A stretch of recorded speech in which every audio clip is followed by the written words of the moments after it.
What's going on, everybody? Thank you so much for joining me for this Wednesday edition of Fantasy MLB Today. We are a Sports Ethos presentation, of course, and I'm your host, Joe Orico. You guys can find me over on Twitter at Joe Orico99 and also at Ethos Fantasy BB. Make sure you guys are following us over there ahead of the season starting next week. I guess technically it started today, but we're really going to be kicking it off next week when we have our legit opening day. And you guys are going to want to be following Ethos Fantasy BB if you haven't already. You get all of our new articles, podcasts, news and notes, updates to our draft guide and fantasy pass. Every bit of baseball content, we do share it out over there. So drop us a follow if you'd be so kind, and check out the description of this episode and click on our draft guide link if you're listening on the YouTube side. On the podcast side, you guys can check out everything that we have to offer in our draft guide. Notably, we got the rankings and projections. We have 25 or 26 articles in there. I've lost track. And we have our draft tracker that is powered by the ATC projection system, comparing your team in real time with the rest of your league. And it's color coded. So it'll show you, hey, I'm dark green in homers, runs, and RBIs. I'm probably okay for those stats. You can be dark red in ERA and whip and think I need to probably take some pitching here. It really does give you a good idea of how you are doing and comparing yourself to the rest of the league in the process. Today, we're doing another mock draft. It's a 10-teamer. We did a 12-teamer the other day, and this one I had kind of a fun idea for. A lot of my mock drafts, I've been trying to build the best teams possible, the most balanced teams. This one is going to be a fun one. We're going to call it the Ricky Bobby team. I watched Talladega Nights over the weekend. Great movie, a lot of fun. But if you're not first, you're last. And we are going to be trying to build one of those crazy high upside teams today in this mock. This is not something that I'd recommend doing in your leagues necessarily. If you play in like 20 leagues, then you can have one that's fun. It's not something that you can't do. But this is going to be kind of like a riskier build. We're going to be shooting for the moon. We're going to be shooting for the upside picks. And we're going to be starting that just in a second. We're going to be doing it using, of course, the way we have done throughout the entire offseason, the Fantasy Pros Draft Wizard. It is a great tool for mock drafting. I don't really mock draft on anything else anymore. Every now and then I'll hop into one on one of those sites, Yahoo, CBS, ESPN, or whatever. But this is where I do a lot of my mock drafting. I really like the way the technology is built. You can customize everything, especially if you do have a subscription to Fantasy Pros, you can do all of it. So we're going to be doing standard 10-teamer today. One catcher, one first baseman, one second, one short, one third. No corner, no middle spots. 3 outfielders, 2 starting pitchers, 2 relievers, 4 miscellaneous pitchers, and then 2 utility spots, as we usually do here. We're not drafting the bench. We're just going through the starting lineup here. Standard 5x5 with the regular categories: runs, homers, RBI, stolen bases, and average. And on the pitching side, wins, saves, strikeouts, ERA, and WHIP. So we are going to kick this off. I'm going to be drafting from the number 1 spot because why not? It's fun. I haven't had a lot of number 1 picks this year. I've tweeted about it. I've been drafting 11th, 9th, 8th, 7th, 11th, 9th. It's like I have not had a great draft season in terms of where I've been getting my picks, but that's okay. I get to decide today. We're going to take the number 1 slot here and get ourselves Ronald Acuna Jr. Get the suspense out of the way there. But yeah, I'm going to take Ronald Acuna Jr. at 1. And like I said, this team is going to be upside. We are shooting for the moon here with these draft picks. So I'm going to go through and see who went after Acuna. Nothing too crazy, I don't think. Nope. Bobby Witt, Julio, Mookie Betts, Corbin Carroll, Kyle Tucker, Freddie Freeman, Matt Olson jumping up to 108 is a little bit of a surprise, but not crazy surprising. I wouldn't do it myself, but it's not a huge shock. Juan Soto at 9, Fernando Tatis at 10, and that rounds out the first. And then starting in the second, Shohei Ohtani, Spencer Strider, Aaron Judge, Trey Turner, Jose Ramirez, Jordan Alvarez, Austin Riley, Bryce Harper, and Ozzie Albies. It comes back to me here. And like I said, we're shooting for the moon. That doesn't mean we're going to be stupid necessarily, but I want to take the guys who have that massive upside. So let's just take a look here across the cheat sheets and just generally, this is a good way to do it if you are using Fantasy Pros. The cheat sheets lay out based on their rankings, based on the consensus rankings, who is ranked where. And you get to kind of look at that all in one place here. So outfield, I have Acuna. It's a 3 outfielder league. I don't really need to take another outfielder. There's a couple of interesting names, but I think honestly, don't really need to be doing that for now. Corbin Burns is not really like a Ricky Bobby type of play, really, but in terms of the SPs that are left on the board, he's probably the best guy here. We're only talking about Strider being gone, and you could kind of make an argument that it's Wheeler, it's Castillo, whatever. Corbin Burns is probably a pretty Probably, I was going to say pretty safe, but that kind of defeats the purpose of this exercise. I'm not going to be stupid just for the sake of being stupid. Corbin Burns is the one that I should be taking here. So I'll take Corbin Burns as my SP1. And then I think I'm going to go with Pete Alonso. He's another, guy with the floor isn't terrible. We saw it last year. I mean, it's better than not terrible. The batting average could potentially be not great, but we're also looking at the ceiling of like a 50 home run hitter, potentially with Pete Alonso. You could easily see him get into 50 bombs, 110 or so RBI, 250, 260 batting average. I'll shoot for the moon and I'll take Pete Alonso. They are not going to like this draft. Fantasy Pros has given me no worse than a B for any draft that I've done this year. I'm telling you right now, though, they're probably not going to like this just because of my plan going in. After I take Alonso, it goes Lindor, Devers, Wheeler, Semien, Luis Robert, Michael Harris, Corey Seager, Ellie De La Cruz, and Garrett Cole. In the fourth round, Gunnar Henderson, Vlad Guerrero Jr., Luis Castillo, Jose Altuve, Randy Arozarena, Bo Bichette, CJ Abrams, Kevin Gausman, and then Adolis Garcia. Yamamoto definitely is interesting to me. I know that his spring training numbers are not amazing, but we're not going to read too much into spring training numbers, right? I mean, I read into them a little bit and I take notes about them every single day. I watch as much as I possibly can, and then I release my quick hits on Twitter later in the day. And I do reference things like ERA and strikeouts and things like that. And some people think, well, it's preseason. It doesn't really matter right now what the guy's ERA is. I would say that it doesn't matter a lot, but it still shouldn't be something that you're completely ignoring. Oh, he's been getting absolutely murdered every spring training outing, but that's okay. It's like, is it okay though? Really? Like, I think there is a line somewhere, and I think that there are some people who will say you don't need to analyze spring training at all. It's just bullshit. It's like, no, it's not bullshit. It's real games, even though they're not accounting for the regular season. These are guys playing real games, and we're seeing what they are made of at this point, especially right now. Like, you want to talk about first week of March, guy doesn't have his velocity there. Okay, then that's fine. If a guy is still down a couple ticks right now, getting hit around, then of course that's something that we need to talk about. But I don't think, going back to the original point, that it's such a huge deal with Yamamoto there. I think that the spring training numbers are just not really something you should read that much into. But I'm going to take Yamamoto as one of my picks, and then I'm going to follow the popular crowd here, and I'm going to take O'Neal Cruz. He's going to be going probably in this range in a lot of drafts. I've been getting him in the 60s and 70s and 80s a lot of the time. But I think he's going to be starting to push up into the 40s. And this is going to be the first pick that they don't like, but that is a first round player if things break right, O'Neal Cruz. And that's, again, kind of the point of what we are doing here. So after I take O'Neal Cruz and Yamamoto, it goes George Kirby, Zach Allen, Pablo Lopez, Tariq Skubal, Cody Bellinger, Manny Machado, Tyler Glasnow, Rutschman, and Valdez. Glasnow would have been a nice fit on this type of team. Devin Williams goes in the 6th round. That's something that you can't be doing. Just too risky right now. Even with IL spots, you can't be doing it. Logan Webb, Royce Lewis, Aaron Nola, Nolan Jones, Nico Horner, Max Fried, Mike Trout, and Edwin Diaz. To almost conclude round 6, I'll be concluding round 6 here in a second. My team is currently consisting of Corbin Burns and Yamamoto as the starting pitchers, Ronald Acuna, O'Neal Cruz, and Pete Alonso. We are going to add to the if you're not first, your last team with Mr. Jazz Chisholm Jr. here, because that is another player who is a boomer bust type of guy. And if he's not going to be, right at the top of the league in terms of rankings at the end of the year, dollar values and all that, it'll be because he was not healthy. If he is healthy, there's no doubt in my mind that he is going to be amazing. Now, here is where I will take my first closer. There have been just an incredible amount of closer injuries over the last week. And I think it's become a little bit more important to lock one of them down. Regardless of your build, regardless of what you're trying to do, I think that you do need at least one of those top tier closers. 10 teams, 12 teams, 15 teams, 5-team league, 30-team, whatever it is. You need at least one lockdown guy. And I think Josh Hader is probably that dude who's going to give me the strikeouts, a lot of opportunities for saves on a great team.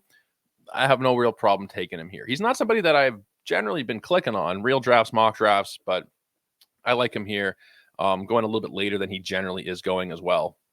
After my Chisholm and Hader pairing, Freddie Peralta, Paul Goldschmidt, Christian Yelich, Logan Gilbert, Blake Snell. Blake Snell has finally signed. It's unbelievable, but he is a member of the San Francisco Giants. Matt McLain, who we just heard today might be having shoulder surgery. I honestly can't even keep the injury straight anymore. Matt McLain might be needing surgery. which is not my favorite thing at all to read. But again, this is basing it off of the expert rankings. I'm doubting that people have gone in. A lot of people have gone in today and taken Matt McLean down yet. That's why he's still going at 707. Tristan Cassis, Emmanuel Clase, and Gleyber Torres round out the 7th. Getting going in the 8th, Alex Bregman, Kyle Schwarber, Justin Steele, Grayson Rodriguez, Xander Bogaerts, Zach Eflin, Bobby Miller, Camilo Doval, and Juan Duran, another risky one. Juan Duran, that's probably still too early, and going in the 70s, 79th overall, when we don't really know how long he's going to be out for. We hope it'll only be maybe April, maybe a couple of weeks, maybe it'll be 6 weeks. Like, we just don't really know right now. To take that kind of risk in round 8, for me, is just not something that I'd be really that interested in doing. The starting pitchers we have available, we have a couple of Ricky Bobby type of picks. So Cole Ragans is likely going to be one of my picks here. I might go Cole Ragans and Andres Munoz. Both guys that if things break right for them are probably going to be at the top 10 in their position. And I mean, I've been down on Cole Ragans, right? I love Nick Pollock. He's one of my good friends, but I am down on Cole Ragans despite all my conversations with him and everybody else who loves him. I think that we've just kind of bought in a little bit too much at this point where, like, I think he'll be good, but he's pitching for a terrible team. Wins are going to be likely in the single digits. We did see him really lose his command down the stretch, and I don't know that that's something that's just gone necessarily, or those concerns are just gone. And he's also had 2 Tommy John surgeries, so it's not like he is an unimpeachable player this year. That being said, I'm clicking his name right here, and I'm taking him because if things do break right, then we are looking at some incredible stuff. Like, he visually is very impressive on the mound. If you ever watch a Cole Ragans start, he's doing some crazy stuff. Like, he has a great arsenal. I'm not the type of person who's going to break down every individual pitch. Like I mentioned, Nick Pollock, if you want to hear Pollock's breakdown or anybody's breakdown, Nick actually did an interview with Cole Ragans that you should check out. It's like a really, really informative stuff. He's risky. I like him, but he is risky is pretty much the bottom line, and that's kind of what we're doing here. Same thing with Munoz. Munoz, talent-wise, is a top 3 reliever in baseball. It's just a matter of if the Mariners are going to screw around too much. Are they going to make it worth your while to take him as a closer? I think as a C2, I have no problem here. Even as a C1, there's really no problem with Andres Munoz for me. After him, it goes to Raisel Iglesias, JT Realmuto, Joe Ryan, Brian Reynolds, Ha-Sung Kim, Will Smith, Joe Musgrove, Christian Walker, and Bryson Stott. Going into round 10, Josh Lowe, Nolan Arenado, Nick Castellanos, Paul Sewald, George Springer, William Contreras, Dylan Cease, Jesus Luzardo, and Jordan Romano. Bunch of boring picks. Really, truly a bunch of boring picks going in this range. And boring is good, though. Like, I don't want to, I know I'm doing this upside draft, but boring is generally very good, and it is what wins you your leagues in a lot of cases. Pretty balanced build so far. I've got a couple infielders, couple outfielders. Pitching is pretty well taken care of. I need a second and third base, one more outfielder. Catcher, you guys know me. If you've listened to any of my shows, you know that especially in a league this shallow, pushing up catcher is not something that I am going to probably ever be doing. But Seiya Suzuki is probably going to be that third outfielder. I probably have to take him now if I do want him. The upside for Seiya Suzuki could be like a 25 and 15 guy. We know the batting average is really, really safe with him there, just about staying healthy. So let's take Seiya Suzuki with the first pick here of these two, and we'll lock down our outfield. Let me just take a look at the cheat sheets and see, just make sure I'm not missing anything crazy. In terms of second and third, second, I'm not really missing much. There's a couple guys that I really like, and I can kind of wait on them too. And same with third. Like, there's plenty of talent here at both of these positions. So that tells me that I should be looking at pitching. Complete my starting pitching. So there we have a perfect player for this build. It's Chris Sale. Chris Sale, if he is healthy, if he is, throwing 100, like they're projecting 139 innings here. I'm not sure what this is pulled from. If Chris Sale throws 139 innings, he is smashing that draft day price. Pitching for Atlanta, like, you're looking at double-digit wins. You're looking at a sub-4 ERA. Massive strikeout numbers, even at this stage. I think he makes a lot of sense here. I will take him as my SP4 behind Burns, Yamamoto, Ragans. I like that. I like that a lot. And it's a reach. Again, I'm doing a specific build here, so that's not a huge concern to me. Yuri Perez goes 1102. My God, Yuri Perez. The silence is deafening. I have no idea what's going on. Maybe, hopefully, by the time this is released to you guys, we will know more about Yuri Perez. But right now, I have no idea what to make of him. It's not looking pretty, though. After him, it goes Alexis Diaz, Dansby Swanson, Ketel Marte, Sonny Gray, Josh Young, Lane Thomas, Spencer Steer, and David Bednar in the 11th. 12th round, Spencer Torkelson, Evan Carter, Josh Naylor, Ryan Helsley, Shane Bieber, Tanner Bybee, Evan Phillips, Yainer Diaz, and Teoscar Hernandez. I should say as well, like if you're listening on the podcast side, hop over to the YouTube, check out the video. You get to see what's going on. You get to see the players who are available, the players who've been drafted. Sometimes I go a little quick. If you want to, go through the YouTube, you can pause and see who's being drafted and do all that stuff. And while you're there, if you're on the YouTube, if you've come from the podcast side or you maybe just found us here originally, hit that subscribe button. We're really trying to build up this YouTube. I've said if we get to 6,000 subscribers before the baseball season starts, I'm going to give away so much stuff that they're going to have to fire me. So get to 6,000, whether you like me or not, it will benefit you. You'll either get some free stuff. If you don't like me, I might get canned because of it. So definitely be checking out our YouTube if you haven't already. Second and third, still priorities here for me. Let's take a look and see how depleted my target list is.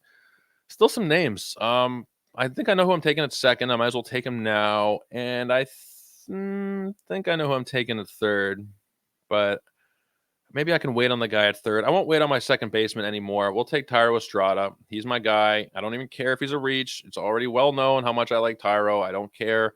He's my second baseman there. I think the Thairo could be a 30-20 guy or 20-30 guy. Excuse me. He's not going to hit 30 home runs, but I think he could hit 20 home runs, steal 30 bases. That lineup is quietly pretty good. He's a good batting average asset. I think there's a lot to like. As my second pick here, we'll go with another Ricky Bobby type of pick, Hunter Green.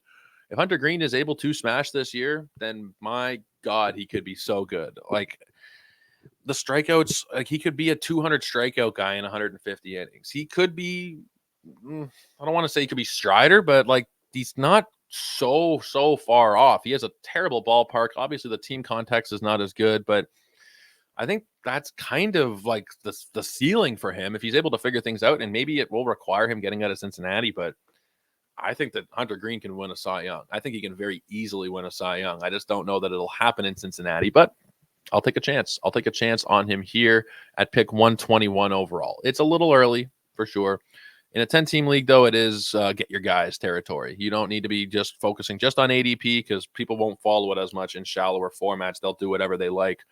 So Estrada and Green for me, 12 and 13th round picks. And then I go, or not I go, but the draft goes Andres Jimenez, Jordan Walker, Michael King, Yandy Diaz, Chris Bassett, Clay Holmes, Zach Geloff, Pete Fairbanks, and Jaron Duran to wrap up the 13th. In the 14th, Gavin Williams, Esteury Ruiz, Bailey Ober, Riley Green, Christian Javier, Anthony Santander, Wyatt Langford, Anthony Volpe, and Tanner Scott.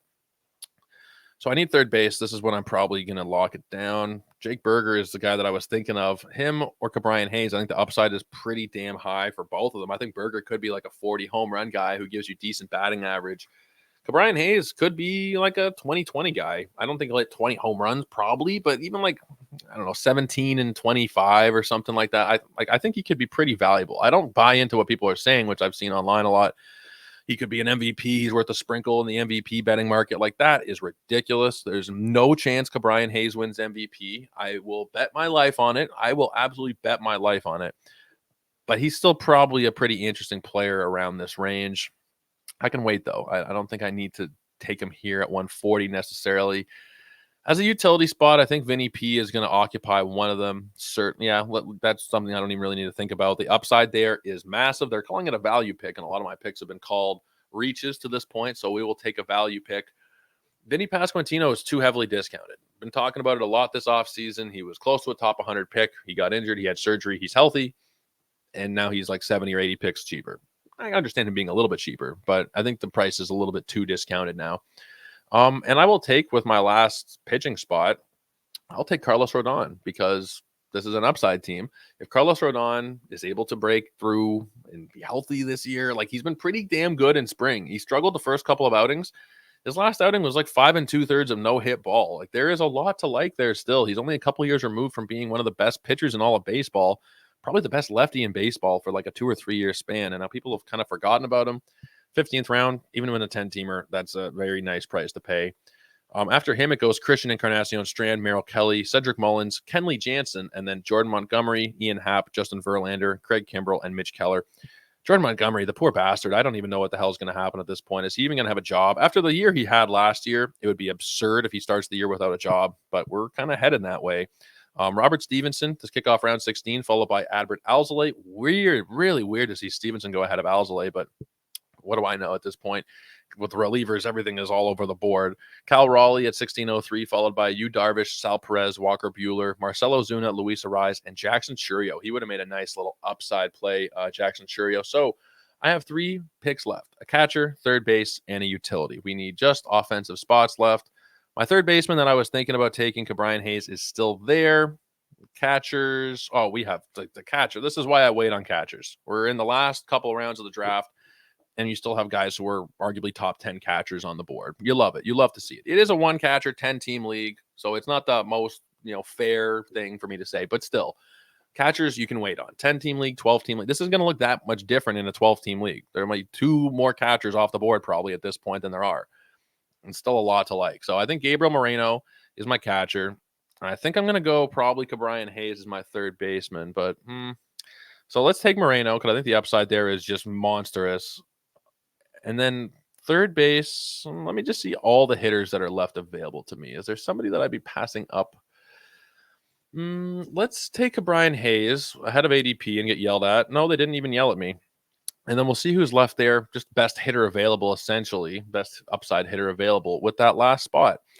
So after I take Hayes, it goes Jake Berger. The other guy I was kind of considering, Kodai Senga, Alec Boehm, Shota Imanaga, Jose Alvarado, Brian Wu, Alex Lang, Jose Barrios, and then Sean Murphy. 18th round goes Braxton Garrett. Hunter Brown in the 18th is a beautiful price. Ryan Presley, Brandon Pfaadt, Ryan Pepio, Jose Leclerc, Francisco Alvarez, Nathan Eovaldi, and Wilson Contreras. So it is just up to me now to pick a utility player. I get to pick my favorite utility player left out of the bunch. Also looking at the upside part of it, and it's perfect. It's sitting us right in the face. It's Eloy Jimenez. Of course it's Eloy Jimenez. If he's healthy, we know what he can do. We know that he can be a 30-plus home run guy. The lineup around him kind of sucks, but the talent level of Eloy has never been in question. It's sometimes the effort's been in question a little bit, but we know the talent is there. It's just about the health. And if he is able to stay healthy, then my God, like this team, if this team is able to stay healthy, it's going to be incredible. I'm very interested to see what the score is. 83 out of 100. That's not bad considering I reached on a lot of picks.